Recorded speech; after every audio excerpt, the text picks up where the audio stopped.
in society around us, and the people that you meet at school, and most of the people that you'll ever work with, and most of the people you'll probably meet in our Western society, they will have a different worldview to you. So most people around us are what we call humanists. What they believe in is humans. Okay? And obviously, we are Bible believers. So obviously, we believe in God. And what happens with humanists is they have a very kind of strange view of things. Obviously, they don't believe in God. What do they believe? Well, if we would say to the average humanist on the street, we grabbed him and brought him in, and we'd say, who are you? And they'd say, I'm a highly evolved animal. That's how they see themselves, as a beast. Where did you come from? Well, I think I came from a big bang, which happened by pure chance, billions of years ago. Why are you here? I have no idea. I just am here. There's no reason, so I might as well go to all the parties I can, have great fun, and not worry about any restraints that are put on me unless they're inconvenient to me. There's no other obligations than that. So what hope is there for you after your death? None. I'm just going to die, and that's going to be the end. I really wouldn't start writing all this down. There's a lot of material, so you're going to get. I can make these slides. I can make these slides available to everybody afterwards as well. So when we come to us, though, in terms of our beginnings as human beings, we turn up our Bibles and it says, "In the beginning, God created the heaven and the earth." Okay? So we believe in a creator, don't we? We believe there's a God, and if there's a creator and He's created everything, it goes without saying that there's a purpose behind it. So mostly, if you were to take one of the uncles and aunties in a meeting and you were to say, right, well, who are you? And they'd say, well, I'm someone who's been called to be enlightened by God's truth. I've been called by the creator of the heaven and earth to know Him. I'm in a very special position in that sense. There's a lot of responsibility that comes with that, but it's a blessing. Where did you come from? Well, I was created by God. That's where humankind was created, and God even, had knew of me before I was even born. It says, doesn't it, in our Bibles? Why am I here? I'm here to strive to serve God and please Him. That's my purpose. That should be our purpose as we live our lives. If we truly believe in God, we wish to please Him. And what hope is there after death? Well, obviously, as Christadelphians, we believe in a resurrection and a place in God's coming kingdom. So they're very different worldviews, aren't they, in terms of how things happen and who people are. And one of the key things that's happened over time, why is it that this creationist worldview, which was in our society, in English society, particularly when the Bible was translated into English in the King James Version, everybody sort of was a creationist. Everybody believed that God had created them. But then suddenly something happened, didn't it, back in time? And it is supposed to have come from science. But let's just clarify a couple of phrases before we start using them. The definition of the word science from Collins English Dictionary, okay? Science, the systematic study of the nature and behaviour of the material and physical universe based on observation, experiment and measurement, and the formulation of laws to describe these facts in general terms. Now the key phrase I want you to really kind of point out here is based on observation, right? Science is something you can observe. The actual, when you go back into the kind of the root word of what science means, it means knowledge, okay? So it's something you know. Why? Because you have observed it. You know that. So I know you're there, Tom, because I can see you, right? I observe you. That's science. That's knowledge in my brain. You are there. I am sure Tom is there. I could soon punch him in the nose, and I'm sure he'd soon know I'm here as well. So that is science. So everyone can agree with that. I believe in science. I believe in stuff that I can observe and is tangible. Okay, and so on that basis, I have no problem with science. But the problem that we've got is in society around us. Okay, they mix good stuff with bad stuff. So they take that idea of science, okay, and they've really changed the meaning of it. So instead of it being now something which you can observe and demonstrate, it now becomes some sort of religion, okay? So what they do is, and I'm going to show you this in a bit more, perhaps in a bit more detail, there are good bits of science that we're all happy with, but there are also bad bits of so-called science. And some of those bad bits are being taught to you guys as facts at school. And so I liken it to this thing, like lemonade. It's like everyone loves lemonade. If you came to lemonade and you saw a big poison sticker on it, you'd probably think twice about buying it from Tesco. So we're not against science. We're against the poison mixed in with science and taught as fact. That's what we're against. So let's have a couple more definitions for everybody, right? You guys would have probably heard this with Uncle Peter at Bible school, because I think I got his notes and I saw he dealt with this. But it's very good because it's important that we understand what actually is meant by evolution. Because people talk about it in very loose terms. So there's various meanings to evolution. And normally, when you're talking to people, they don't really know which bit of evolution they're talking about or which bit they actually believe in. So I'm going to just run through these very basically. Firstly, you've got cosmic evolution. Okay, and this is like where stuff came from, the origin of matter, the Big Bang. We'll look at that in a bit. Where nothing exploded and became everything. And that's cosmic evolution. It's kind of evolved from nothing. Then you've got chemical evolution, where the origin of elements kind of develop and produce an offspring, as it were. And so we get different elements in chemicals. You've then got stellar evolution, which is where scientists try and work out the origin of stars and planets. Organic evolution, the origin of life from non-living matter. Macroevolution, which is where scientists believe that one animal kind of came into another animal. So like, the old story of blob of jelly became some sort of tadpole, which then became some sort of animal that crawled onto land, and then it became a giraffe. That's macroevolution. That's where one animal changes into another animal. One species completely redevelops into something completely different, another kind of organism. And then we've got, right at the end, microevolution. And we could kind of say that this is like variations within kinds. This is what they would call in your textbooks adaptation, right? So they'll look at, I don't know, a rose, and they'll go, oh look, the rose is adapted to this particular environment. And we'll look at some examples of those in a minute. Now, of all of those, there are only 5 which can be observed and demonstrated as true science. That's annoying. There's supposed to be a line that comes across. And I had this happen before, didn't I? What did I do to fix this before? Did I... Is that even recording? I think it's now recording. Ah, there we go. Now it's working. Okay, so as I say, there's these 6 parts of evolution, and the top 5, okay, they are non-observable. The only one which is observable is variations within kinds of animals. So if you've got a cat, you'll know there's different varieties of cat. If you keep chickens, you'll know there's different varieties of chickens. If you kept cows, there's different variety of cows, right? But the cow is always a cow. It's never going to change into a donkey. A chicken is always going to be a chicken. It might have a variation of a chicken, but it's never going to turn into a whale. Okay? So we can see variations around us. That is observable science. The rest is not observable. The rest requires faith, doesn't it? Because they have to believe that these things happened. They can't observe them from true science, from true knowledge. And so actually, in truth, what is happening in terms of the word evolution and the word science is this phrase here. It's a very long word. It's called equivocation. Okay? What's equivocation? Collins English Dictionary. A fallacy based on the use of the same term in different senses. So this is why it gets quite difficult when you're talking to people in the world, because they might say to you, do you believe in evolution? You have to say, well, hang on a second, what do you actually mean by that? Because I believe, personally, in variations amongst kinds. I believe in adaptation. I believe that God has made a creation that can adapt a little bit, but there are boundaries to that. But I do not believe that everything came from a blob of jelly on the beach 20 billion years ago, or however long ago they reckon it is.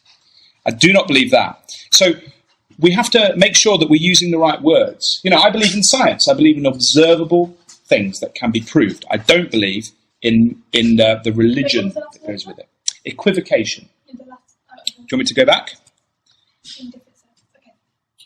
Okay. Okay. These slides will be available, Laura, so don't feel that you have to. I know you're very, very good at that. Weird, yeah. I didn't say that, I was Benji. Right, so we have here a very interesting letter from this professor, and he says, I have found that many of my scientific colleagues are very reluctant to acknowledge the existence of problems with evolutionary theory to the general public. They display an almost religious zeal for a strictly Darwinian view of biological origins. Charles Darwin was the one who wrote this book, The Origin of Species, which kind of kicked everything off. I'm sure you're all aware of that. For those scientists who take it seriously, Darwinian evolution has functioned more as a philosophical belief system than as a testable scientific hypothesis. This quasi-religious function of the theory is, I think, what lies behind many of the extreme statements that you have doubtless encountered from some scientists opposing any critical analysis of neo-Darwinism in the classroom. It is also why many scientists make public statements about the theory that they would not defend privately to other scientists like me. So that's a very interesting insight by a professor. And he's saying basically it's like a religion. It's like blind faith that they have in these first 5 parts because they're not observable. They are not true science. So what's happening is this bait and switch. Have you heard of the bait and switch technique? You say, hey, come over here, it's going to be wonderful. And then in reality, it's different. So you bait someone with something that they think it's going to be like, and in reality, there's something far more different behind it. So come and get some free cheese, you say to the mouse, and then before it knows it, it's got its neck snapped because it's got something else that it didn't realise was going to happen. And that's what's happening with the bait and switch, particularly in schools. They're saying to you guys, come and learn science. And there's so many good things about science, isn't there? Like Bunsen burners and all these things that you guys do. I love Bunsen burners. I love melting my pen in the top. I used to do that. Got banned from the science lab when I was a kid for doing that. It was great. I had a nice little twiddle on the end of my Bic pen. But yeah, I got in trouble for that. And I love all that. Yeah, sorry, Ruth. Yeah, scrub that bit from the tape. But, you know, these things happen, and they are great, and we love science for those reasons. But there's the other bit of science, the dark side of science, that you're going to come across, particularly if you're coming up to your GCSEs. So this is a book. I think this was one that Luke sent me. Let me just show you the bait and switch. I think it's very much, it's this one here. I bought, this is my one. I've got them here. So we've got evolution. Look at this. This is what this book says. This is what you have to learn. There are lots of different species around on Earth today, but there wasn't always so much variety. The theory of evolution, more than 3 billion years ago, life on Earth began as simple organisms from which all the more complex organisms evolved rather than just popping into existence. All organisms are related, even if only distantly. So what they do is they've taken an observable fact, true science, there are lots of different species around, and then they've made these ridiculous statements without giving you any evidence whatsoever. So what they're doing is they're mixing true science with pretend science. And you guys are going to have to keep an eye out for this. I mean, if a teacher stood up in class and said this, I would be like, please, miss, where's your evidence? Like, I've got evidence for lots of different species, but you are now making a statement without any evidence whatsoever. And I doubt they'll have been challenged like that before. And yeah, when they bring their evidence, you'll have to have a look at it. I fell out with my science teachers. Good. This is not science, but religion, you see. This is a belief. They've left true observable science, and they've gone into their fairy tale of their religion, which is that everything came from soup. And that is the truth. And why? Why is it that our society has really grabbed hold of some of these ideas? Well, look at this. This is the British Humanist Association for the One Life We Have. What humanists? They're people that believe in humans. They believe in God. They're atheists. They don't believe in God at all. And on their website, this is what they said. We aim to achieve a situation where humanism is understood as an ethical and fulfilling non-religious approach to life involving a naturalistic view of the universe. The UK is a secular state. This is what the situation they want to achieve. that the UK is a secular state guaranteeing human rights with no privilege or discrimination on grounds of religion or belief, and that public debate and policy are shaped by humanist perceptives. So that's what they want. They want everybody to not believe in God, and they want everybody to basically shape their views and public debates about around their humanist religion. What do we about no privilege or discrimination on grounds of religious? Well, I think that what they're saying there is they don't want anybody to hold a higher position in society because of the religion they have. And I imagine they're aiming...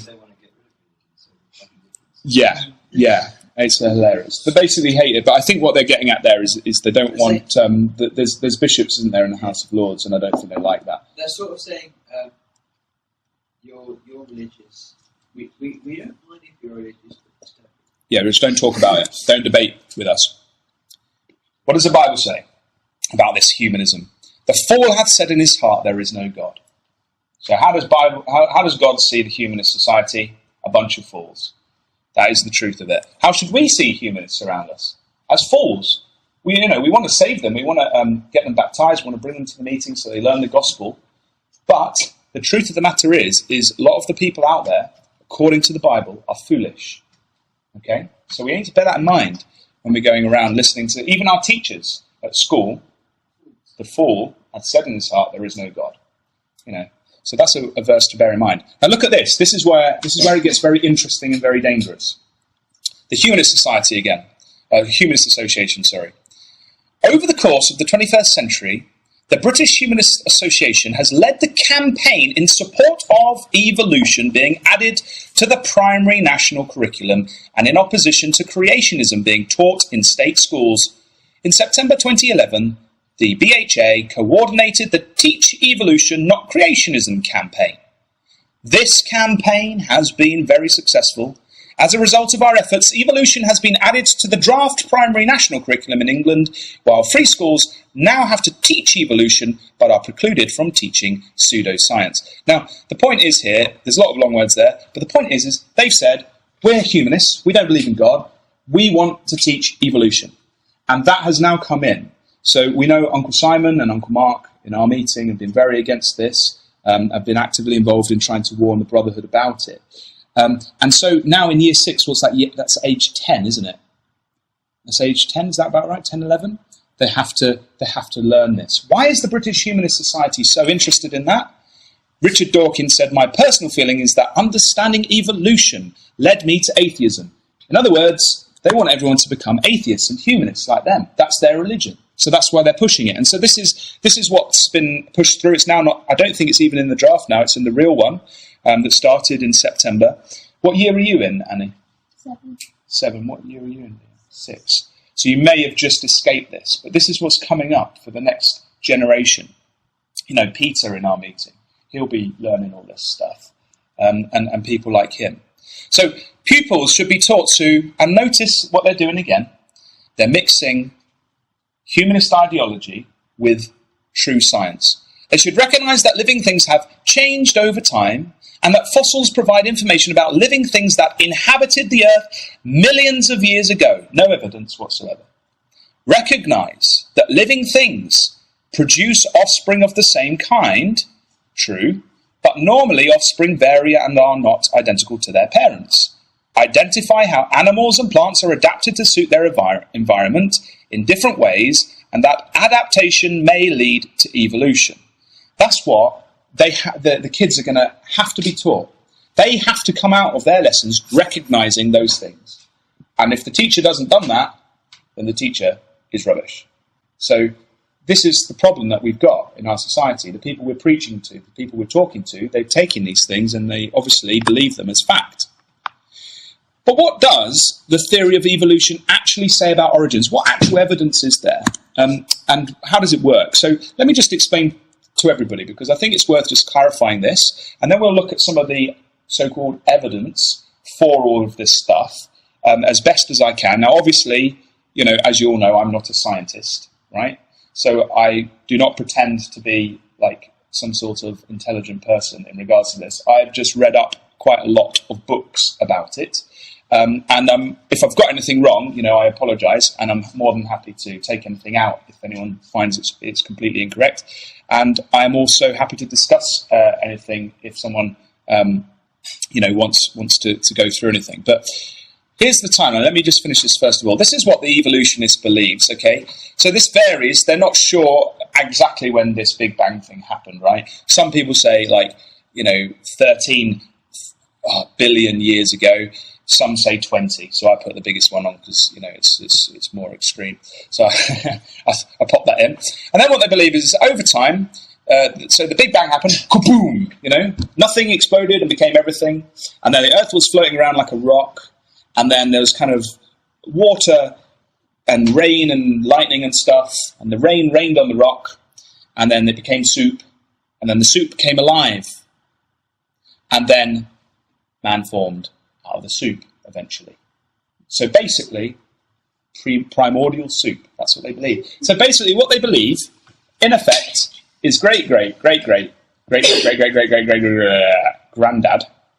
was soup. That's what they believe. And even before that, he was a bit of rock, because the minerals had to come out of the rock to make the soup, to make Grandad. And before that, he was nothing. Proteins, there you go. We're going to talk about proteins in our 4th or 5th session. We're going to love it. So yeah, so that's that. So that's quite different, isn't it, to the biblical timeline? Because if you get your Bible out and you do a bit of study, you can work out through the genealogies in Genesis. Me and Auntie Ruth did this on our holiday when we went to Norfolk the other week. We had a very exciting holiday. We stayed up one night and we worked it all out. You can actually find near enough, within probably 2 or 3 years, the year that the flood occurred. And you can work out the general genealogy, and I'm going to show you this later, that around 6,000 years ago, God created the heavens and the earth. And then around 4,400 years ago, there was a worldwide cataclysmic flood that destroyed everything.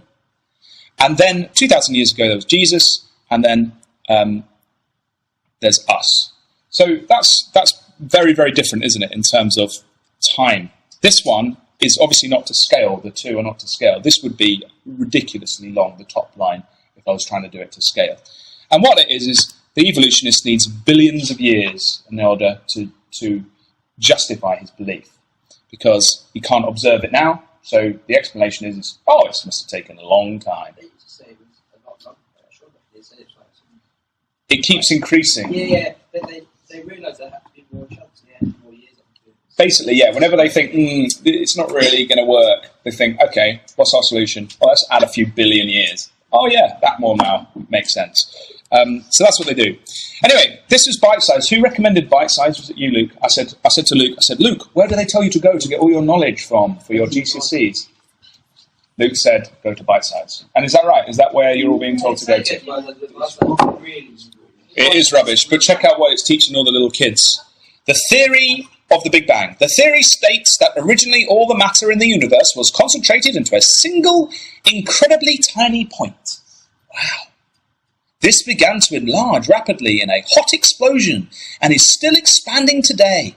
The explosion is called the Big Bang and happened about 13.7 billion years ago. Wonderful. So that's the religion of the Big Bang. You have to have faith. Was anyone there? Were they there? Did they see this happen? No. Were we there at creation? No. But we've got an eyewitness account in our Bibles. So, let's be serious. The Big Bang idea. Here's nothing. There was nothing. Kwaboom. And there's everything. How did the Bang? Wow. Well, this is the question. It actually defies all scientific observable evidence. Energy. Exactly, and we're going to come on to that in a minute. But basically, it all came from nothing. Now, isn't that great? By chance, by the way. Completely chance. So, as I say, Earth became a rock floating around the universe, and then rain and lightning happened upon it over billions of years, and as if by magic, soup came around.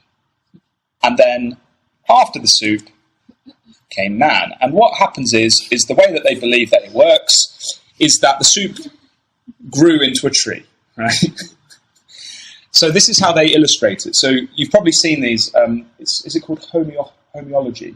where they look at they try and work out the origins of everything. What they say is like, these are living things at the top of the tree, and they branched off from ancient ancestors who branched off from other ancient ancestors, and some of them died along the way and were extinct, but others have carried on until today. And that's where we get this they get this idea of the tree of life, started by Charles Darwin. And this is what he said in his book, which I've got here.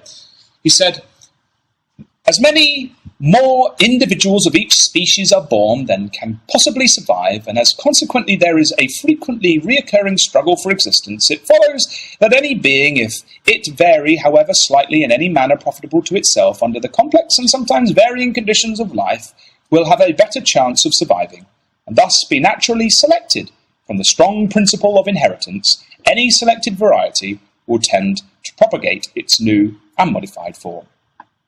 Now, who was Charles Darwin? He was a British naturalist, wasn't he? I think he was actually, he used to be a Christian, and he went on this boat called the Beagle, and he was going around collecting bugs, I think, from the Galapagos Islands.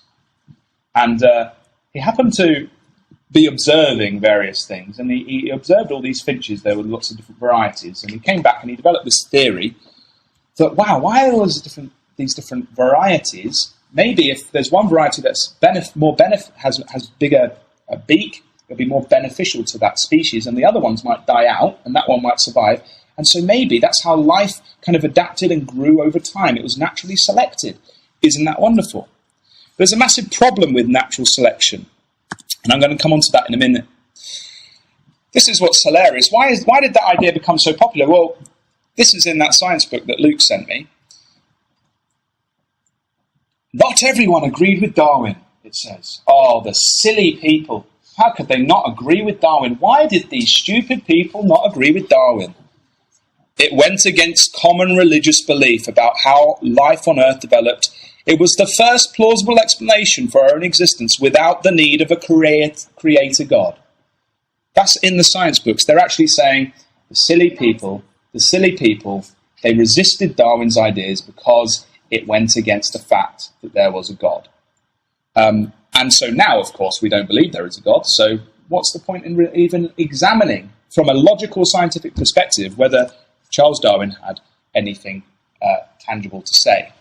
So he coined these phrases, didn't he? Natural selection, the survival of the fittest. And we read in our science book, the genes that are responsible for the useful characteristics are more likely to be passed on to the next generation. Now, natural selection is a crazy kind of concept to illustrate the origins of life, right? Because let's just say I had a car park, right? We went into Sainsbury's and there was a big car park, and we said, right, we are going to naturally select all the red cars, right? And all the other cars we're going to burn. So we move all the other cars out the way, and we burn them, they're all gone, and now we've got a load of red cars left. And then we said, well, out of the red cars, we're going to separate all the bright red cars from the dark red cars. I'm going to burn all the dark red cars. So we do that. And that is how they view natural selection, that it selects. But those red cars didn't change into anything, did they? The car, it's a selection from stuff that's already there, and already in an environment. So on its own, natural selection does not do a good job of saying where life came from. And in essence, personally, I'm not actually that against natural selection, selecting from life that already exists. It can happen. There's no doubt about that. But it does not explain how new life and new form and new variations and new kinds come into being. And we're going to talk about that in a little bit. And really, Charles Darwin kind of slightly admits some of this stuff in his book. To suppose that the eye, with all its immutable contrivances for adjusting the focus to different distances, for admitting different amounts of light, and for the correction of spherical and chromatic aberration, could have been formed by natural selection seems, I freely confess, absurd in the highest degree. Yes, Charlie, it is absurd to the highest degree. It doesn't explain, his theory does not explain how new things came about. So, two other people come on the scene. Jean-Baptiste Lamarck. He said, well, hey, what happens is this. Natural selection happens, but what happens is like giraffes, right? They stretch, and so Daddy Giraffe, he stretches up to get leaves. And his neck grows a tiny little bit higher. And then he has a baby. Baby's neck is the same little bit higher. And then baby grows up to be a daddy, and he stretches his neck. And then his neck gets a little bit higher, and then next baby. And before you know it, you've got a giraffe. And that's what was his idea. Basically, sorry, we'll talk about this in a minute. Basically, that you inherited some acquired characteristics which you could almost determine in your lifetime from your parents. But then this guy came along, Gregor Johann Mendel. And Gregor said, no. This is not true. It doesn't. You can't develop new kind of things, new genetic information within a kind. So he did a lot of study. I think it was on sweet peas, and he propagated tons and tons of stuff and mucked around with them loads. And he found that actually, if you get a variety of sweet peas, I think it was like a variety that was purple, right? He found that you could make the purple go less of a colour, so it could go back to white basically, but he couldn't make it change to orange, right? It just wasn't doable in this particular study that he was doing. And so from my understanding, that's kind of how he proved scientifically that you can't add new genetic information to stuff. The information is there, right? You can get degradations of that. You can get variations within a pre-set plan, but you cannot get new stuff. So Gregor told Jean he was wrong. And he was a monk, yes. So, there you go. He liked sweet peas. A monk who liked sweet peas. A lot of time to waste. He had a lot of time to waste, yeah. But probably, yeah, anyway, we can talk about Catholic monks later. That's another story altogether. So who sent me this one? I think this was Alex, actually. Alex sent this in, and this is now what they're teaching about evolution, right? So they say, they didn't say, suddenly, our theories are wrong, They looked for another explanation, and the other explanation that popped up was this idea of mutations. Okay, so let's just read this quickly. The theory of evolution. Animals and plants that are better adapted to their environment are more likely to survive. This theory is called natural selection and was first put forward by Charles Darwin. Evolution is the slow, continual change of organisms over a very long period, billions of years, to become better adapted to their environment.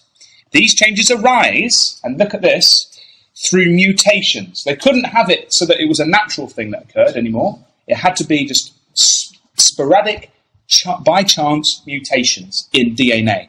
And what they did is they discovered that when mutations do occur in DNA, like maybe something gets broken or something in a DNA and then you have children, that those mutations actually carry on so it's an inherited thing.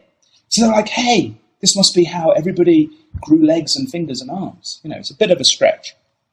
This is what they say. These adaptations are controlled by genes and can be passed on to future generations. If the environment changes, species must change with it. They are to survive. If they are to survive, animals and plants that are better adapted to their environment are more likely to survive. This is called natural selection. Species that aren't well adapted to their environment may become extinct. Yes, evolution is a religion of death. Everything has to die if it's not good enough. If you're not good enough, you are worthy of death in evolutionary thinking. And you see how they've had to adapt the theory now. They've had to make mutations, and that added tons more time on. And this idea of the mutations is called, in science, neo-Darwin. Okay? So this is neo-Darwinism. Let's move on. How does it happen? Mutation, says the textbook. And I love this bit, right at the bottom. Okay? Natural selection. The fittest pass on their characteristics. Natural selection's all about the organisms with the best characteristics surviving to pass on their genes so that the whole species ends up adapted to its environment. And look at this. It doesn't happen overnight, though. That's a bit strange, isn't it? I thought evolution happened in the daytime and the nighttime. How peculiar. It doesn't happen overnight. No, you're absolutely right. It doesn't happen at all. Not to the degree that they're suggesting it does. But we'll come on to that in a minute. Here's some professors. I mean, who cares what Uncle Matt says, right? What about some professors? Genetics might be adequate for explaining microevolution. That's what we believe in, observable variations within kinds. But microevolutionary changes in gene frequency were not seen as able to turn a reptile into a mammal or to convert a fish into an amphibian. Microevolution looks at adaptations that concern the survival of the fittest, not the arrival of the fittest. The origin of species, Darwin's problem, remains unsolved. And that's what I was saying. Natural selection selects from what's already there. It doesn't explain how that stuff got there in the first place. And mutations are really quite a weak argument, even scientifically, in regard to that. Natural selection, says this lady, Lynn Margolis, who's a biologist. She says, natural selection eliminates and maybe maintains, but it doesn't create. Neo-Darwinists, people who believe in mutations, say that new species emerge when mutations occur and modify an organism. I was taught over and over again that the accumulation of random mutations led to evolutionary change, which led to new species. I believed it until I looked for evidence. There is no evidence for it. And there's so much non-evidence that you find little groups popping up all over the place, right? This one is a scientific dissent from Darwinism. And you can look at that website, dissentfromdarwinism.org, right? And on that site, you'll find over 600 signatures of scientists, and they can only sign it, this particular statement, if you see here, if they're very high up, they have lots and lots of education and letters after their name. And this is what all these 600 people have signed. We are skeptical of claims for the ability of random mutation and natural selection to account for the complexity of life. Careful examination of the evidence of Darwinian theory should be encouraged. So, that's quite a good argument, I think. Scientists, some of them, have broken out of their shells and have indeed said that actually science itself, evolution itself, doesn't actually happen in that way. So you get the fairy tale of evolution. Yes, ladies and gentlemen, boys and girls, over billions of years, the frog can become your prince. And that is the magic ingredient. Billions of years. But now we're going to talk about something a little bit serious. Because let's say, okay, fine. Darwin was right, survival of the fittest. Then it's natural to then think, okay, amongst humanity, which of us is the most advanced race? And that's what Hitler did. And Hitler said, the Germans are. Blonde hair, blue eyes. These guys are amazing. They are the Aryan race. They are superior to all other races. The lowest ones are the Jews. They're bad. We've got to get rid of them. Survival of the fittest. They're competing for our stuff. Let's kill them. And basically, that's the blunt and obviously paraphrased view of what Nazis put forward. This is somebody who wrote about this, Richard Wyatt. Darwinism by itself did not produce the Holocaust, but without Darwinism, neither Hitler nor his Nazi followers would have had the necessary scientific underpinnings to convince themselves and their collaborators that one of the world's greatest atrocities was really morally praiseworthy. So it's a dangerous idea, this idea. Survival of the fittest. There's one loaf of bread left in the supermarket. There's you and some old woman. You're fitter than her. You should get that bread. Survival of the fittest. Too bad. Not love thy neighbour. Survival of the fittest, love. See ya. Thanks for the bread. And that's the thing. It takes morals out of the question. This is what this other guy, a pathologist, said. From Mexico. He says, I am absolutely convinced of the lack of true scientific evidence in favour of Darwinian dogma. Nobody in the biological sciences, medicine included, needs Darwinism at all. Darwinism is certainly needed, however, in order to pose as a philosopher, since it is primarily a worldview, and an awful one, as George Barnard Shaw used to say. So what he's saying there is, if you want to go into science, young people, right, there's nothing wrong with going into science, okay? I've got no problem. If you want, your dad's, into medical science, isn't he? Into backs and fixing people's backs. Now, you don't actually have to believe in evolution to fix somebody, do you, in terms of biology? There's you can deal with a situation, you can test something with true science, observable science, and still maintain a belief in the Bible. And that's what I want to show you later today, God willing. But the key thing, boys and girls, the key thing is that if you believe in evolution as your worldview, the key thing for you is it's an explanation, isn't it, to explain how everything came about without an almighty creator God. There's no need for you to obey anybody's rules. You don't have to care because there is no God. You can just do whatever you want. And so that's why we're seeing the Humanist Society and associations going wild with campaigns like this. You might have heard about this one before. You know, they put this on buses. There's probably no God. Now stop worrying and enjoy your life. You see, it's all about you. It's all about your life. It's all about humans. It's not about God. It's not about anyone else. It's me, me, me. But it's really a question of interpretation. Okay? So there's true facts that come around. For example, there are fossils of dinosaurs. That's a fact, isn't it? The evolutionist looks at that fact and they'll say, well, these were formed billions of years ago. Great. The creationist looks at that and says, these were formed 4,000 years ago by the flood. Okay? The fact remains the same, but the interpretation is different. There's another one. There are variations within kinds of animals. We've seen that from the textbooks. And we've seen the textbooks say, well, this shows that life developed from soup. But obviously, creationists would look at that and say, this shows flexibility in God's design.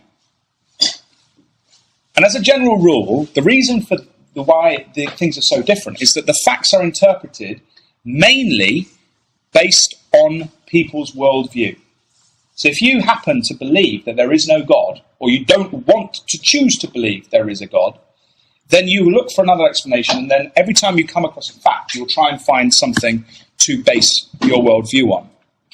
So now I just want to spend a bit of time on the questionable evidence. Before I move on, in terms of that, does anyone have anything to add or any questions that they want to pose? Yeah. All make sense? Or? You know, it is something interesting. You know what you said about how you believe that you grew a characteristic in your life and then that passed on to your kids. And obviously that's something a bit rubbish. But my dad was telling me quite a while ago. But they found this thing that you can have because he is interested in genes and genetics, delivery eyes. Like Levi's. Wait, what? Like Levi's. Move on. Okay. And apparently you can have genes, but they can be switched off, and then you can switch on genes in your life, and they can be passed on. So that could be sort of similar to what it might. Yeah, that is something that's just coming out from scientific evidence now, isn't it? About turning genes on and off. So the gene is there, the thing is there, the colour of the flower is there, but it just turns on or turns off. But it doesn't mean you can add another colour, another thing to that gene. They call it a gene pool, don't they? So no, you're absolutely right there. And obviously what you've got to bear in mind is when things reproduce, then you get a mixing of the parent's genes, don't you? But that doesn't mean that anything new is added. It just means that those genes come together from each parent. So this is the thing. So let's talk about the questionable evidence. Sciences, most affected by evolution. Right? I'm going to try and whiz through these. Cosmology, astronomy, earth sciences and geology and biology. So bear with us. What time is it, by the way? 22. Great, okay. Now, as we've been sort of hinting at, and I'm going to come back to this again and again and again, because this is the key question. This is the question to ask all your teachers, to ask all your friends. How can everything come from nothing? You can't observe that. You've got to have faith in something to have that happen. It's not like anyone has ever seen anything come from nothing before, because everything's already here. So how is that? So, for example, when we come to astrology, they'll look out at the Earth's sky. So this is basically, just to let you know, this section is a bit of research that I've done, and it's the stuff that I think is actually the best arguments that evolutionists might have. And then I'm trying to give some sort of other explanation to what's observed. So just to give you guys some sort of framework, just some sort of ideas, so that if someone comes at you with some of this stuff, perhaps you'll remember a little argument or a little thought, and then go away and do more deeper research into it if you need convincing yourselves. So the evolutionists, they look out from the Earth. Bear in mind, they can't really leave the Earth very easily. The Hubble telescope's probably the best thing, and it's just around the Earth.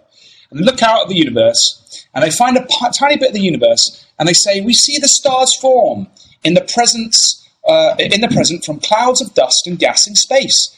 This helps explain the formation of our sun by pure chance. So looking at a bit of the universe, there's a black bit, and suddenly they look at it, and then suddenly a star appears.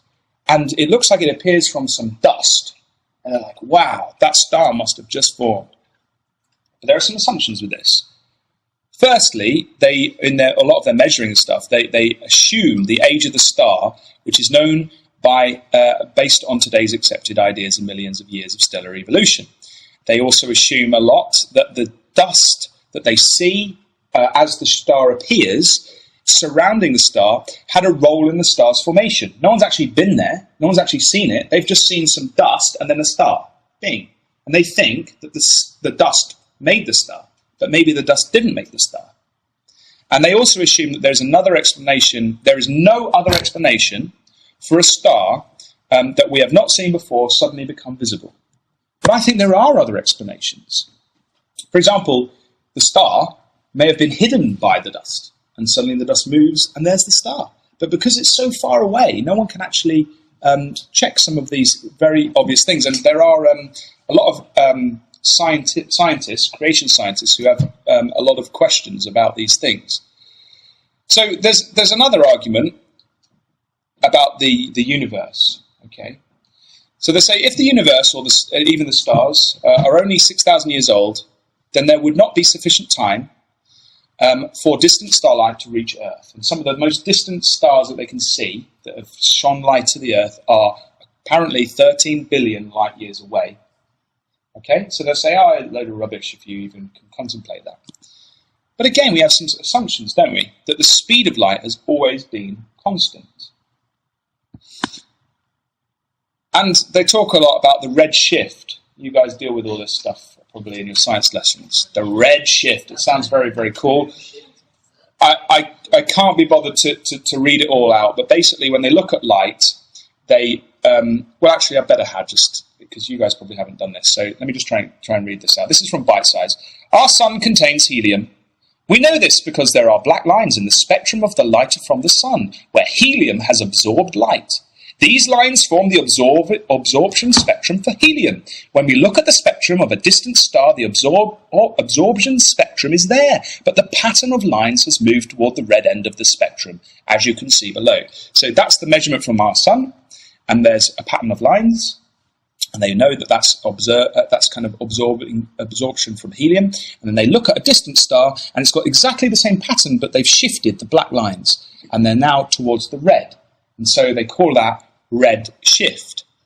This is called red shift. It is a change in frequency of the position of the lines. Astronomers have found that the further from us a star is, the more its light is red shifted. This tells us that distant galaxies are moving away from us, and that the further a galaxy is, the faster it is moving away. Since we cannot assume that we have a special place in the universe, see what they say there? This is evidence for a generally expanding universe. It suggests that everything is moving away from everything else. The Big Bang Theory says that this expansion started billions of years ago with an explosion. So they use this red shift concept to say, well, everything was in one place and it all blew up and it's moving away from everything else. There are some assumptions because they don't know for sure what causes the red shift. They're assuming it's because of the stars moved away and the light that's coming back has done that. So it may go through stuff. They don't know for sure because no one's ever been out that far.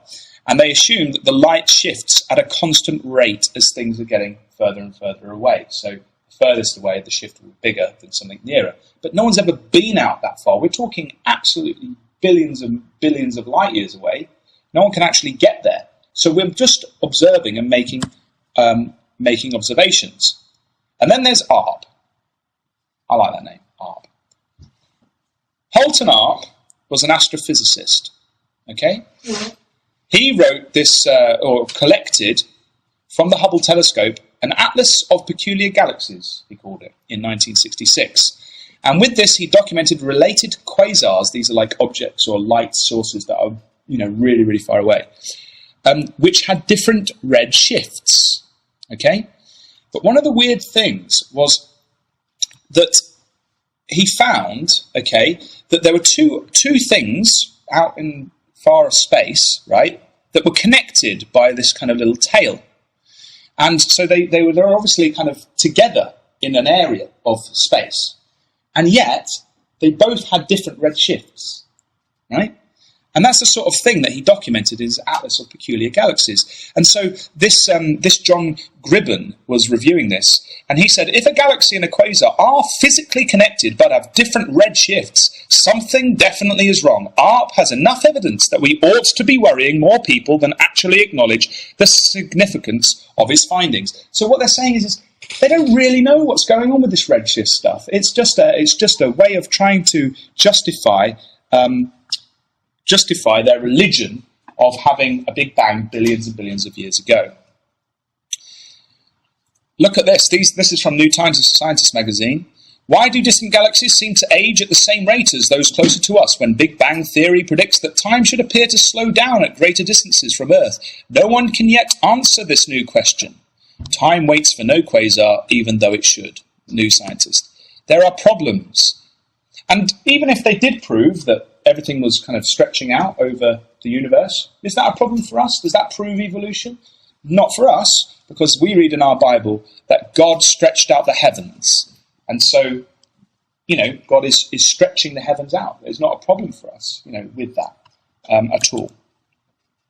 So that's that one. I've got a few more. Is everybody all right to keep going? Okay, and then we're going to have some food. With redshift, Yep. when they see something's moving away, and the frequency of the light changes. So the way that they explain redshift is it moves away, so the light wave is stretched out. Yeah. And that's why the frequency changes and they jump down the spectrum. We can actually see that happening on Earth. I can't remember the exact name of it. It's got a name, but it's the idea that imagine you're like a racetrack and F1 Doppler shift, Doppler effect. Yeah. Yeah, and the sound waves come towards you. Yeah. That bit is because as it goes past you, the waves change frequency, so the pitch of the sound changes, and that's what they use for the redshift. Mm. No, but they have words in there because they're both waves. But as I've shown, there are problems with it. There are problems, and particularly, it's great. One thing's great observing something on Earth, but as soon as you take that into billions and billions of light years of vacuums and assumed vacuums and all sorts of things, you can't say that that's a fact. Yeah. You can say there is redshift there, but how you interpret that is up to you. But as I say, even if they interpret it in the wrong way, even if they interpret it correctly, okay, so everything's moving away from everything else. Fair enough. Fine. God stretched out the heavens. I've got no problem with that. So it's not really a major problem. See the way you were saying that redshift is over. Well, I didn't mean to say it was a load of rubbish. I was just saying that the conclusions that they make, that therefore that proves the Big Bang, that is a load of rubbish. And there are many assumptions that are made to conclude what they conclude. Anyway. As well, like if the light comes through dust clouds. Exactly. Other frequencies are absorbed by the dust clouds, so it's not always... It could be a problem. It's not always the most accurate thing. Anyway, as I say, I'm not a scientist, so there may be areas where you could look in a little bit deeper, and if anybody finds any other kind of evidences that they think they're struggling with, then I might not have the answer, but we could be sure to look into it and maybe go and find someone who does. So yeah, cool. This is another one. This is a massive one for the evolutionist. Okay, this is geology, earth sciences, stuff that's in the earth, rocks and stuff like that. So how are fossils formed? You have a dinosaur. Poor dinosaur dies. Aww. Dinosaur then rots. Aww. And his bones are left. Then, this is the point. Sedimentary rock, or sediment, surrounds the bones. Splash, like mud, basically. Encapsulates all the bones, okay? And then the mud goes hard, okay, over time. Pressure. And then what also happens then is that the actual bones themselves, they rot away, causing a little space to appear inside the other sediment. And then what happens is over time, other minerals go into that space, causing other rocks to form of the shape of the actual dinosaur bones. So I've got on the table here fossils. Now these are actually stone, but I think that's a fossil of some ancient, sea creatures. There's a fossilized shell there, tiny little baby shell. These are all creatures which have died in this way, and fossils have been made of themselves. This one actually isn't a fossil in the same way, because that is the actual shell of the actual creature. And so it would have become a rock fossil, but it's been pulled out before. I think that's, what do they call those? Ammonites. There you go. So that's an ammonite, and me and my mum and dad and my family, we dug those out, all of these out of the ground. I think we were down in near Dover, near some of the cliffs down there. And actually, I didn't realise, but it's very, very prominent. If you were going on holiday, like me and Ruth went to, and the boys went to Norfolk, and we just Googled Norfolk fossil finding, there's tons of places along the coasts of England that you can find fossils. We went to Dorset. Dorset. Yeah. There's loads in Lime Region. So I'd absolutely like to go fossil hunting and find a Tyrannosaurus Rex. That would be so fantastic. But the point is fossils are everywhere, aren't they? Fossils are absolutely everywhere. So there must have been an awful lot of these things. And then what happens is the archaeologist digs down and, my word, he finds a dinosaur fossil. And so that's how fossils are formed, and that's how they come about. And then they shove them in a museum and everyone goes, oh, they were billions of years old. And how do they work out that they were billions of years ago? Well, they absolutely love this. This is called the geologic column. Okay? And what they say is if we were to cut down into the earth, we'll find all these little layers, and they've all got lovely, long, intelligent names. And in those layers, we'll find these very interesting fossils. And of course, they all say that some of the life, the simple life, starts at the very bottom, 500 billion years ago, until we get up to some more intelligent life as time goes on. This is what Henry Gee says in his book. No fossil is buried with its birth certificate. That and the scarcity of fossils means that it is effectively impossible to link fossils into chains of cause and effect in any valid way. To take a line of fossils and claim they represent a lineage is not a scientific hypothesis that can be tested, but an assertion that carries the same validity as a bedtime story. Amusing, perhaps even instructive, but not scientific. So what they do is they take various fossils and they try and put them into a line and say, well, that will evolve first, then that, and then that. But they have major problems with this. They can't hardly do it with anything. They do their best, but they can't. And what he's saying there is no fossil actually comes with a birth certificate. So these fossils on the table here, I bet they would tell us were billions and billions of years old. But they don't know that. They don't even know that this is... They might even say this is the ancient ancestor of a pig, right? But they don't know that. They don't know if this little snail thing had any offspring. It died, didn't it? This thing died. So how do they know that there was any offspring whatsoever? They don't. Remember. We'll come on to that in a minute. Just before we go on to that, let's go on to facts about the geological column, right? There is a fact that the actual column, right, was invented and kind of first brought about in England, right? They were digging the canals in England, and they found that when they dug a canal in the south of the country, there was a certain rock layers, and then they went to the middle of the country, and there was similar. And they're like, hey, it must be the same kind of bed of rock. And so they started to kind of document this. And they were creationists, the people that set this up. That's the important thing. They didn't think this was proof of evolution. It was 1816 when they first put it together. And initially it was created by observing specific layers. These later were labelled with the exciting names like Jurassic and stuff like this, and given billions of years of date. Bite size again, fossils of the simplest organisms are found in the oldest rocks, and fossils of more complex organisms in the newest rocks. This supports the theory of evolution, which states that simple life forms gradually evolved gradually evolved into more complex ones. Here are some problems with the geologic column theory. This is from the Creation Science Institute, right? Problems with the geologic column. Approximately 77% of the Earth's surface area on land and under the sea has 70% or more, of the strata systems missing beneath it. 94% of the Earth's surface has 3 or more systems missing. And an estimated 99.6% has at least one missing system of those rocks. Only a few of those rock layers. Only a few locations on Earth, 0.4% of its area, have been described with the succession of the 10 systems beneath.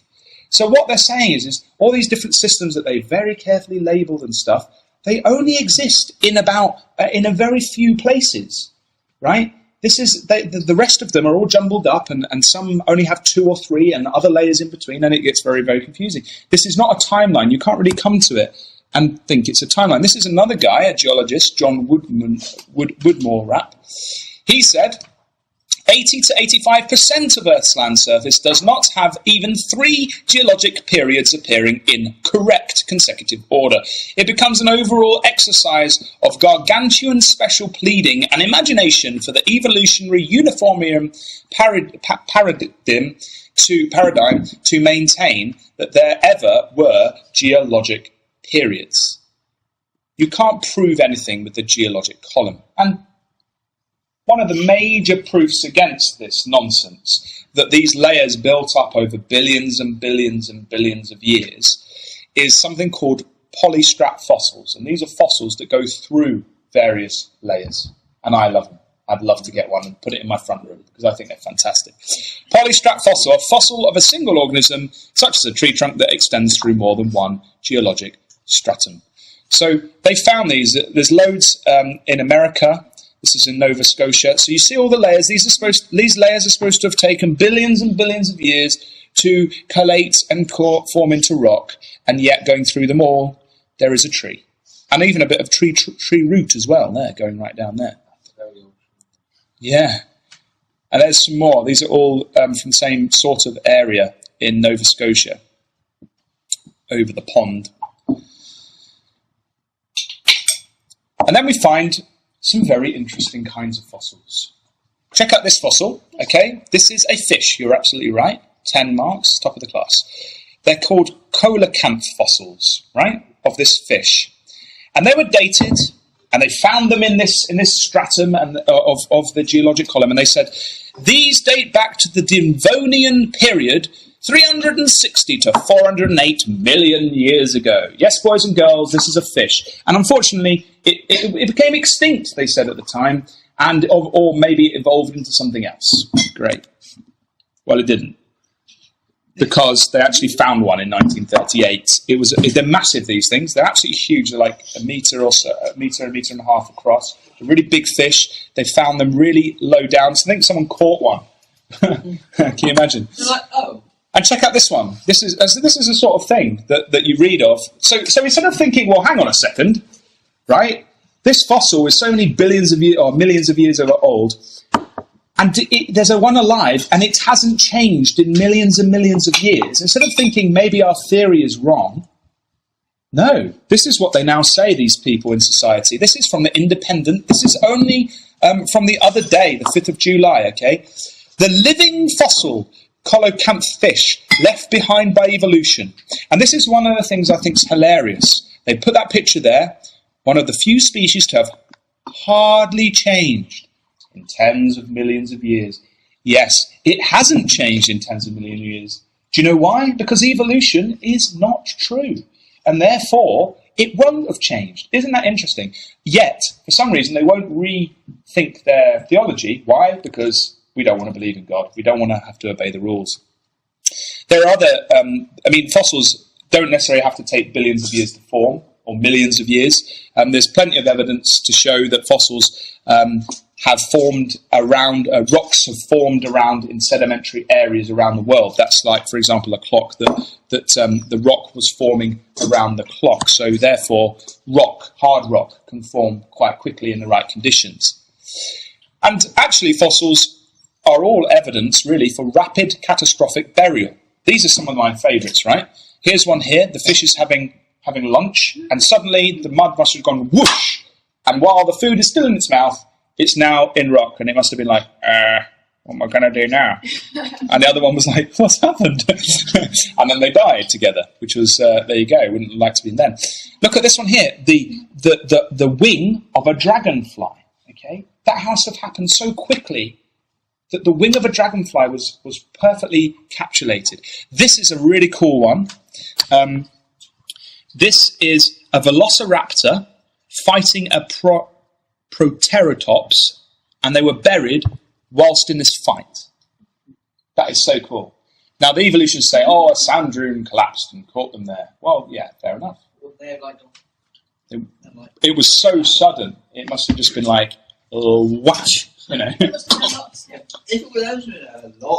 A lot of sand. These ones are really cool. Look, these are baby dinosaurs fossilised in their eggs. And look at this fish here. Look what's in its tummy. Lunch. So that didn't take billions of years of form, right? Because it would have its lunch would have been digested. Matthew, yes. In the sense of like the circumstances required, and yet we have millions from all over the world, so that lends support to the fact that there was a worldwide catastrophic flood. Yes. You know, fossils don't just form like with anything. Exactly. Exactly. But it's not kind of related because it's kind of fossil. Yes, no, it's a good point to make at this point, Auntie is making, that to get these types of fossils, right, you know, they're all over the world, as I've said, and in terms of, even in our country, you can go and dig up fossils like these. So why are there all these fossils? Why are there all these billions of creatures, right, that are covered? Well, that's the question. Were they? I mean, we would say yes from a flood point of view. The evolutionists would say no. It took billions of years. There were all these little sedimentary floods all over the earth for billions of years. That's amazing. That's real chance, that is. Let me just play you a video. How they say that the fossils are like throughout the evolutionary tree, well, isn't like most of it missing apart from the bits at the end? Exactly. Yeah. Everything else in between. There's no missing links, and we'll come on to missing links in a bit. What's that tree rock? Proselyte. I'll tell you later because it's recording, okay? So if you just bear with me, let's just watch this video because they believe that these things are so old because basically of dating methods. Does radiometric dating prove the Earth is old? Does the radioactive dating of rocks prove that the Earth is very old? Absolutely not. We need to understand how these methods work so we can find out the answer to that question. First of all, they're based on the occurrence of radioactive atoms of different elements in rocks. For example, some atoms of uranium decay to lead over time. Atoms of potassium, some atoms decay to argon. Rubidium decays to strontium. And we call them parent atoms decay to daughter atoms. Well, what most people don't realise is that there are three basic assumptions that are always used, and none of these assumptions are either testable or provable. Let's run through these assumptions. Number one, that we know the starting conditions. Well, the geologists assume that there are only parent atoms to begin with.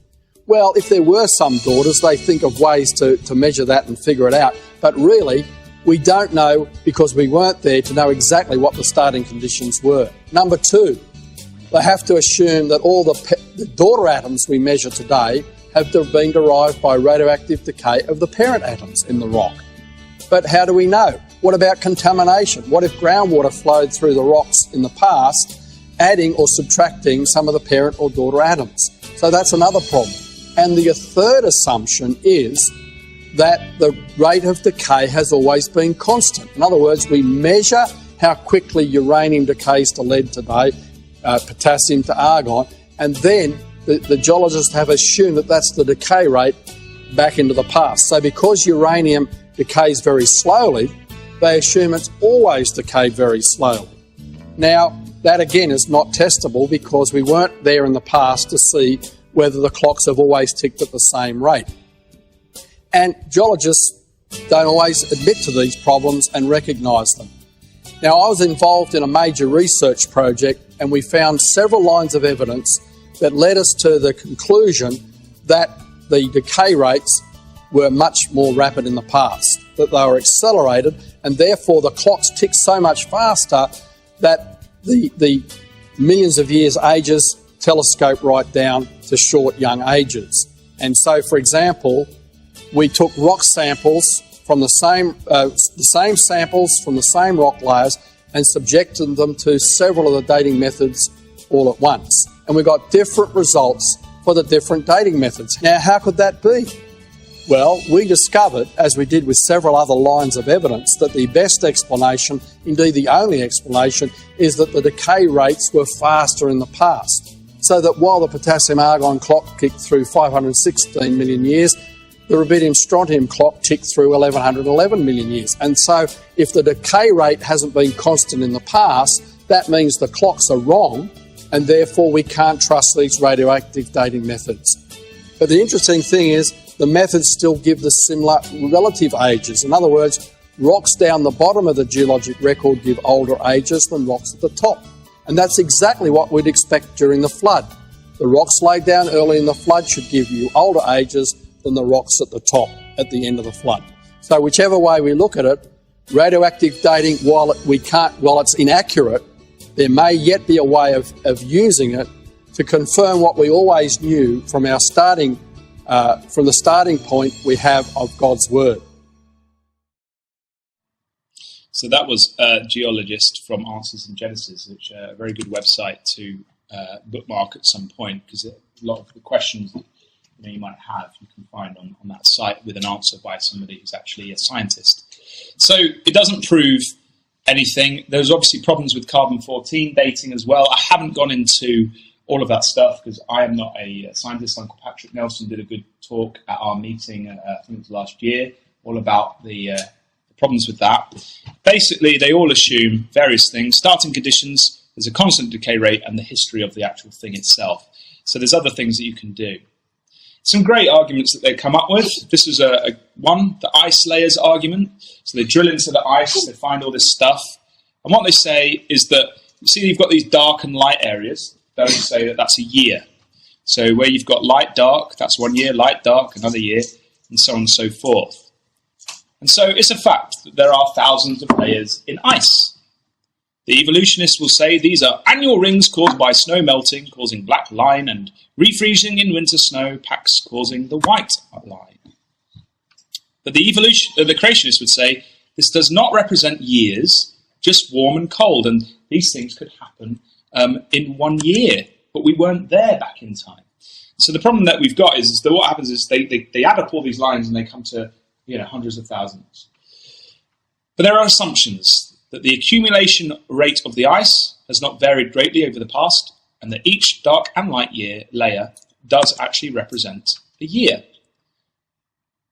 But what about the lost squadron? Okay, this is what you want to say to these evolutionists. So what happened was, in the war, there were these American bombers, and they had to ditch in the Antarctic. Okay, and then later in 1990, so they ditched in 1942.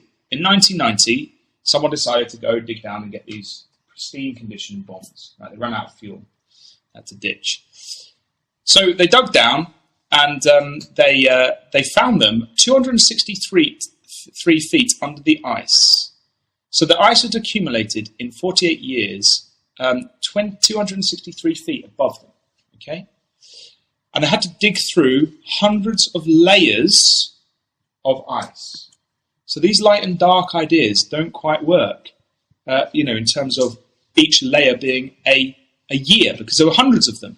In a telephone interview, Bob Cardin, he was one of the ones that dug it up, was asked how many layers of ice were above the recovered aeroplane. He responded by saying, there were many hundreds of layers of ice above the aeroplane. When told that each layer was supposed to represent 1 year of time, Bob said, that is impossible. Each of these layers is a different warm spell, warm, cold, warm, cold, warm, cold. In other words, it can happen frequently.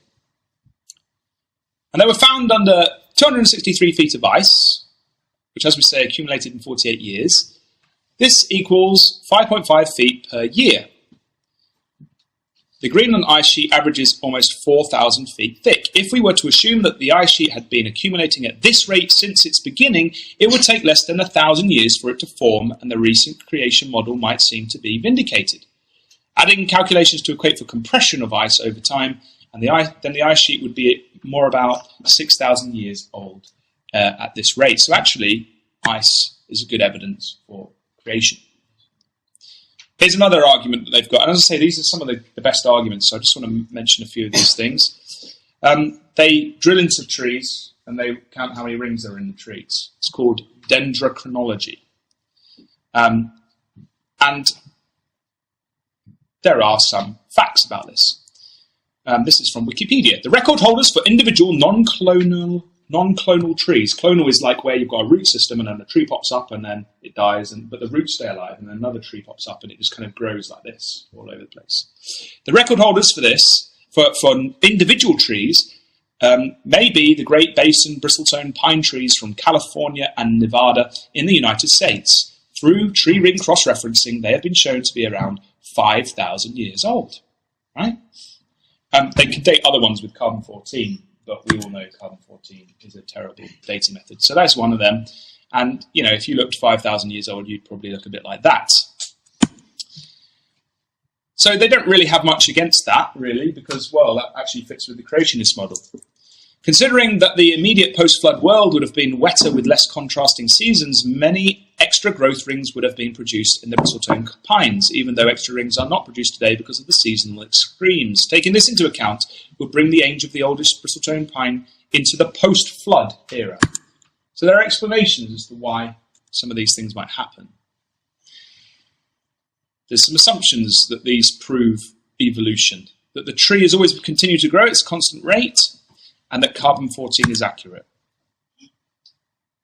But that's probably not the best argument that they could come up with, because I think this one's quite a strong argument, okay?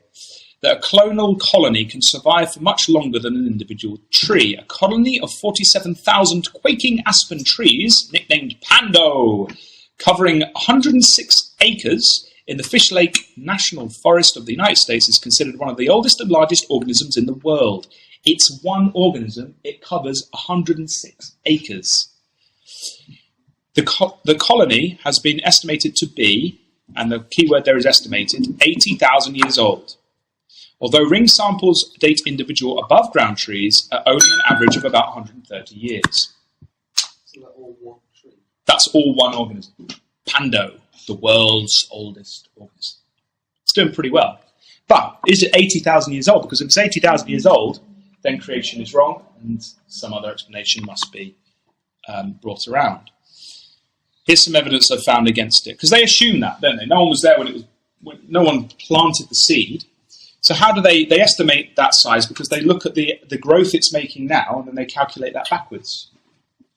But there's some problems with this. Given its size, it may also be very old, perhaps 80,000 years, but good dating of the time the original tiny seed germinated and established this clone lies beyond current scientific capabilities. Plausible estimates have been offered, ranging from several thousands, which would fit with creation, to 1 million years in age, although recent molecular work argues that these may be overestimates. So what they did was they looked at the molecular structure of this thing and thought, well, how long has it been in existence? Can we find out? And when they did this was from the report, they basically found that there wasn't actually much evidence to suggest it was so many billions of years old. But I'll leave that for someone to read later if you're interested. Basically, it's an estimation. They do not know, and it isn't that they've counted all the lines in the trees. They're estimating it based on the root system and the size of it and other varying factors. And they're trying to find the missing links, aren't they? I quite like that, doing websites. Benji, you'll recognise what that symbol means. Missing link, right? And I've got a book here called Bones of Contention. It's very interesting. It goes through all of the so-called missing links of all these different so-called men that are supposed to prove the chain from a monkey-type animal to a human. And they find these weird skulls and stuff like that. But to be honest, a lot of them have been exposed as frauds and as nonsense. The idea that one can go to the fossil record and expect to empirically recover an ancestor-descendant sequence, be it of species, genera, families, or whatever, has been and continues to be a pernicious illusion, says this very intelligent man, Gareth J. Nelson. And this is the last quote from the geology section. Lynn Margulis, she is a biologist and geoscience professor. What you'd like to see is a good case for gradual change from one species to another in the field, in the laboratory, or in the fossil record, and preferably in all three. Darwin's big mystery was why there was no record at all before a specific point. And then, all of a sudden, in the fossil record, you get nearly all the major types of animals. That's what you were talking about, Harry. The paleontologists Niles Eldredge and Stephen J. Gould studied lakes in East Africa and on Caribbean islands, looking for Darwin's gradual change from one species of trilobite or snail to another. What they found was lots of back and forth variations in the population, and then, whoop, a whole new species. There is no gradualism in the fossil record. So that's that one. I've got one final lot to do, and I'll do it very quickly as I can. So they believe everything came from soup. And this is what Darwin's book said. This is the first documentation of Darwin's tree. And look what he puts in the top left-hand corner. I think humanist. Not what God has told me. And they all believe they come from the common ancestor of soup. But again, the big question, boys and girls, how can you get life from non-life? They'll argue that there are things called vestigial organs, stuff in your bodies that you don't actually need. But all of the things actually have been found that you do need them, like tonsils protects against infection, the appendix protection against disease, the coccyx required for muscle structure, and we're going to the loo. Thyroid glands, essential to help early growth. All of the things that they've looked at in the past and said, I don't think we really need these, are useful. It doesn't mean they're essential, like you could cut your arm off. Is it vestigial? No, it's useful, but you can survive without it. And today, all organs formerly classed as vestigial are known to serve a function during the life of an organism. Now we just come on to a couple of other things that you will end up with. This is Alex from Alex's thing, the peppered moth. Peppered moths can be pale or dark. Now notice that. Peppered moths can be pale or dark. Pale peppered moths are easily camouflaged against the lichens on silver birch tree bark, but in areas of high pollen, the bark on silver or birch trees is discoloured by soot.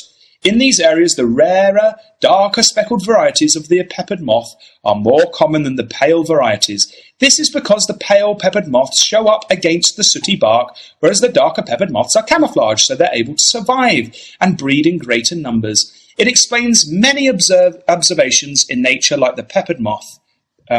This is natural selection. It has also been discussed and tested worldwide by many scientists.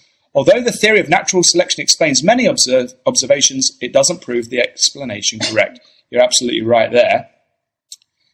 So, how is that evolution? What did the moth turn into?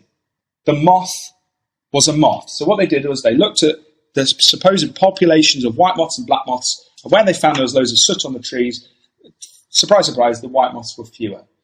And they suddenly turn around and say, well, this is proof of evolution. It's not proof of evolution at all. Two completely different species. They're exactly the same species, just different varieties of the same species. And apparently, actually, they don't even alight on bark, the actual species. So the whole thing is supposed to be an absolute joke anyway, if you actually look into it. It isn't actually a change in anything. It doesn't prove anything. Look at this one. This was another one. This is another one they've come up with loads. Resistant bacterias. And this is what the evolutionists say. Here's a favourite example of mine to show how witnessing evolution in action is possible. Antibiotic resistance. Scientists can observe how the frequencies of genes that make a microbe resistant to antibiotics increase when the environment changes to include an antibiotic. And in the book, it says some bacteria have become resistant to penicillin by natural selection as follows. The bacteria mutated. Some were resistant to the antibiotic penicillin, others were not. The non-resistant bacteria were more likely to be killed by the penicillin. The penicillin-resistant bacteria survived. The surviving bacteria reproduced, leading to more bacteria that is resistant to penicillin.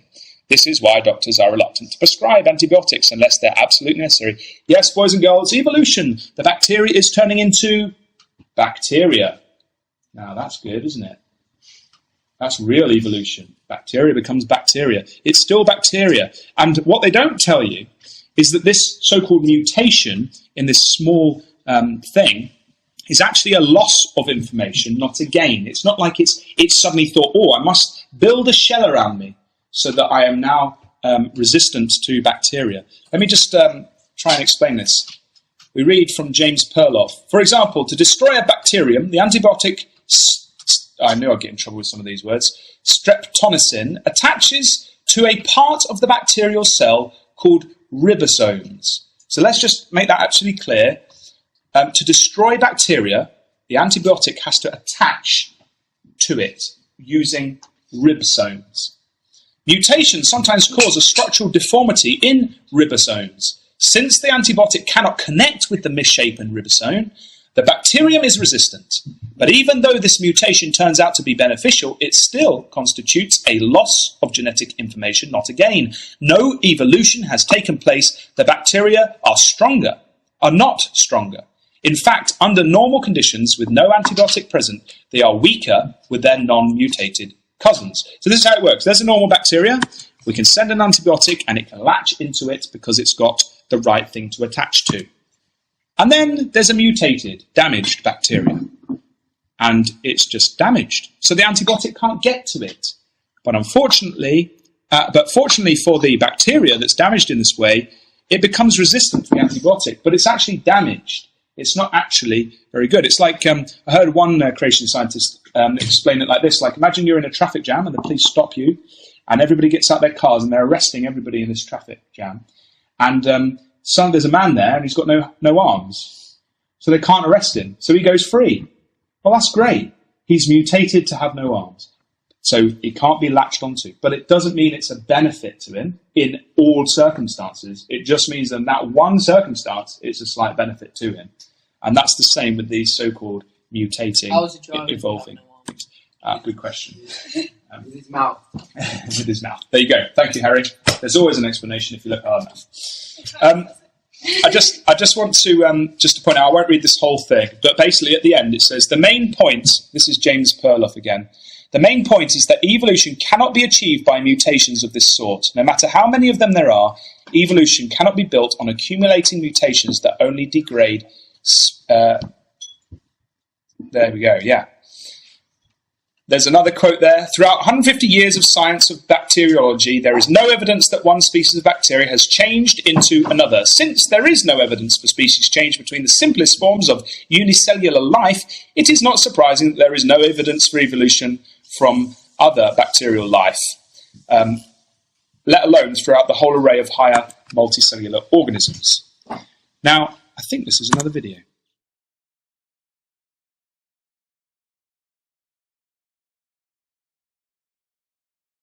Modern Darwinian theory, known as neo-Darwinism, is based on the idea that mutations in genes provide the raw material needed for evolution to work.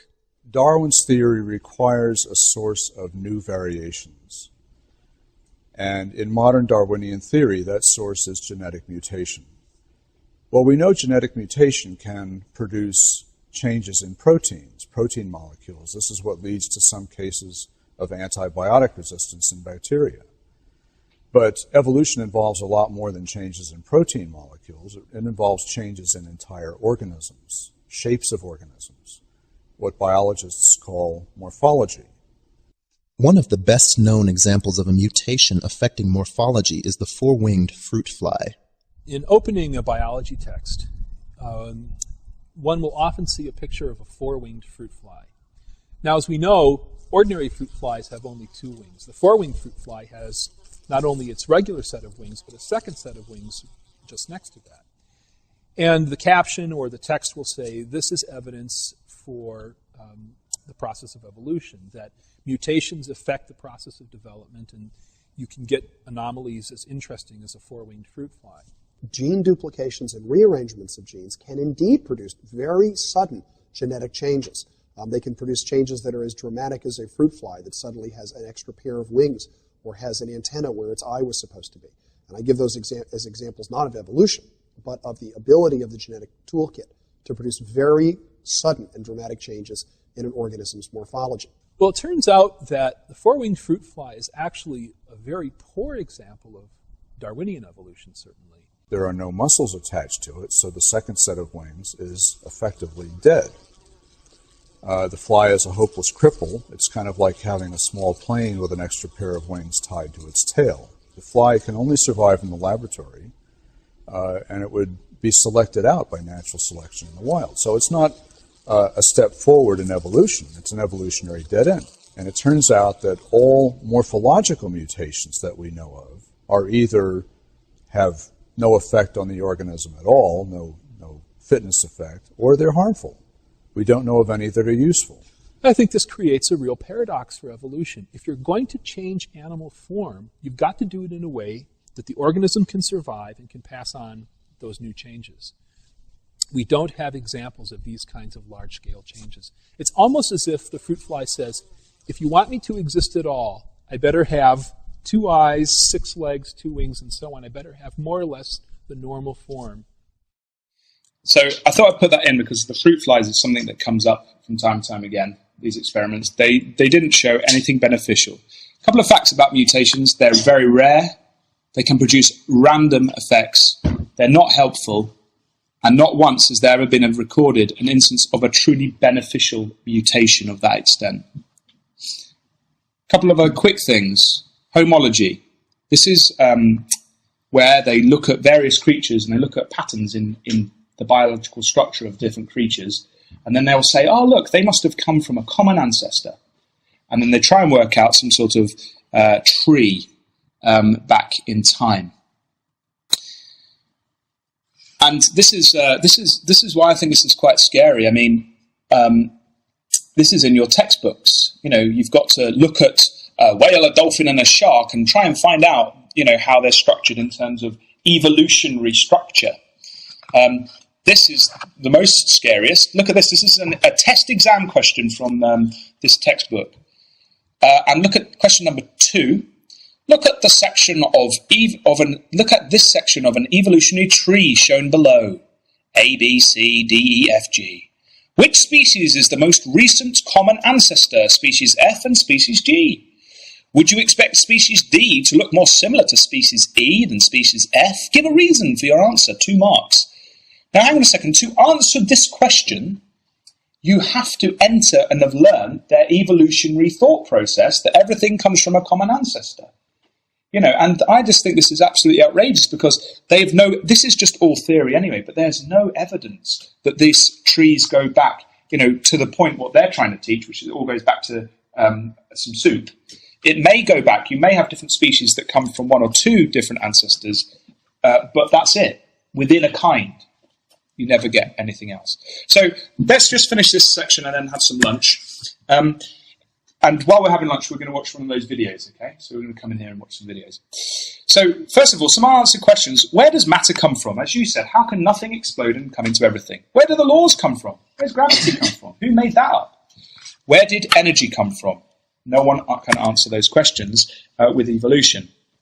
If everything came from the Big Bang, then why is the conservation of angular momentum not observed with moons and planets? What's that? That's where if you had something spinning and then you exploded it, everything would be spinning out of that central point in the same direction.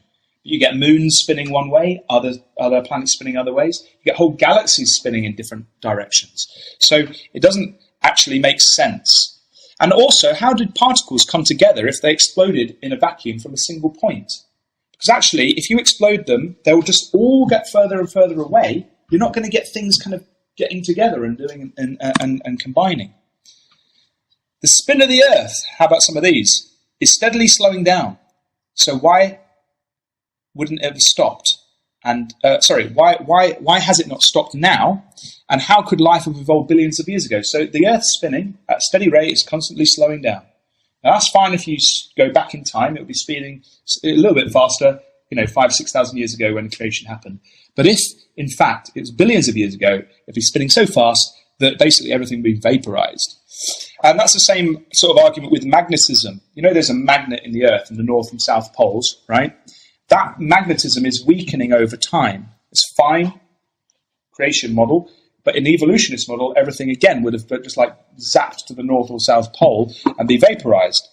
And also you've got the second law of thermodynamics, which is that everything tends towards disorder, not order. And so why doesn't that apply to the theory of evolution, Mr. Scientist Man? So you've got geology. Why are there shell fossils on the top of mountains? If it took billions of years for these things to go, why are they up the top like in Everest? Why are fossils found all over the world of creatures which must have been encapsulated in sedimentary rock instantly? Why are there petrified trees linking layers which were supposed to be billions of years old? Give us an answer.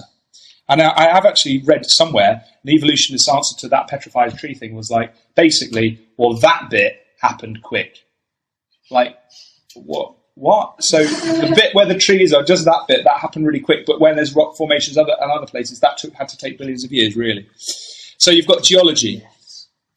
Oh, I haven't finished this one. Sorry, I meant to do some stuff. Basically, Niagara Falls is eroding a certain rate, and it's eroded down this kind of canyon a certain length down, and I haven't got that. It's basically, if it had been billions of years old, it would have evolved way back to Lake Erie on that rate. These clocks ticking.